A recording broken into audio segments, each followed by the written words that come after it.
Midnight Story. The last letter from 1951. In the quiet town of Willow Creek, where the days moved slowly and the nights even slower, there was an old post office that hadn't changed much since the early 1900s. Its paint was peeling. Its clock above the door had stopped ticking sometime in 1978. Yet, somehow, it still stood proudly at the heart of Main Street, a relic of another time. At the center of this aging building was Margaret Lane. Margaret had been the town's postmaster for over 40 years, ever since she was a young woman straight out of high school. Now in her 70s, with hair the color of fresh snow and hands lined with the passage of time, she still arrived every morning at 7 a.m. sharp, sorting letters that few people bothered to send anymore. One chilly October evening, as Margaret prepared to close for the night, she noticed something odd. A letter, an old one, had fallen behind one of the wooden sorting shelves.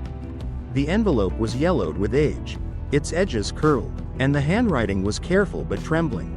Curious, she dusted it off. It was addressed simply, Mr. Samuel Whitaker, 112 Maple Street, Willow Creek. No return address. The postmark, March 18, 1951. Margaret's heart fluttered strangely. Samuel Whitaker. She hadn't heard that name in decades. He had been a young man when she was just a child, a war hero, they said, who had gone off to Korea and never really come back the same. Samuel had lived quietly after the war, repairing clocks and watches in a little shop down the street. He passed away sometime in the late 1970s. No family, no children, just memories. Margaret turned the envelope over in her hands. Should she open it? After a moment's hesitation, she decided, some letters were never meant to stay unopened. With trembling fingers, she slid a letter opener under the fragile flap and carefully pulled out the single sheet of paper inside. The handwriting was beautiful, filled with the kind of grace only lost times could teach.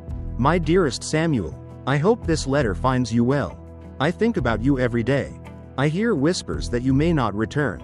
I try to ignore them. I tell myself that love is stronger than fear. If you do come home, know that I will be waiting. I will be sitting on the porch of the little yellow house on Maple Street, with the light on, always with the light on. If you do not come home, know that I loved you more than I ever knew how to say. With all my heart, Lillian. Margaret felt her throat tighten, her eyes misting over. Lillian. Of course, everyone in Willow Creek remembered Lillian Hartwell, the beautiful young woman with hair like spun gold and a smile that could light up even the darkest days. She had loved Samuel, everyone knew that, but after he returned from the war, broken and silent, something had changed. They were never seen together again. Lillian married another man years later, but it was said she never truly smiled the same way again.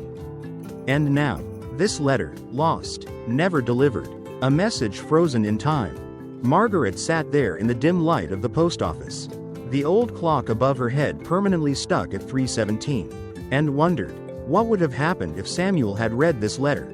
Would he have knocked on Lillian's door? Would he have found a way back to her? The next morning, Margaret made a decision. She put on her best coat, the one she saved for Sundays, and tucked the letter carefully into her pocket. She walked down Maple Street, her shoes tapping softly against the cracked sidewalks. The little yellow house was still there, faded but standing, its porch light, surprisingly, still working. It was owned now by a young couple who had no idea about the history their home carried. Margaret knocked gently on the door. When a young woman opened it, Margaret smiled kindly and asked, "Would you mind if I sat on the porch for a moment?" The woman, sensing something unspoken, simply nodded and left her alone. Margaret settled into one of the creaky wooden chairs. She pulled the letter out again, smoothing the worn paper on her lap. For a long time, she sat in silence, listening to the soft rustle of the autumn leaves, feeling the weight of the years pass over her. In her mind's eye, she imagined it, a young Samuel, returning home, suitcase in hand, a golden-haired Lillian, standing at the doorway, the porch light glowing behind her like a halo. An embrace, a lifetime rekindled. But some stories, Margaret knew, were only meant to live in letters never read, and porches forever waiting. As the sun dipped below the horizon, Margaret stood up, She folded the letter carefully and tucked it beneath a loose floorboard near the old porch light. Like leaving a memory behind where it always belonged. Then she smiled, a small, wistful smile, and began the slow walk back toward the heart of Willow Creek. The town bathed in the soft amber of twilight. The letter from 1951 had finally found its home. And in some quiet way, so had she. End.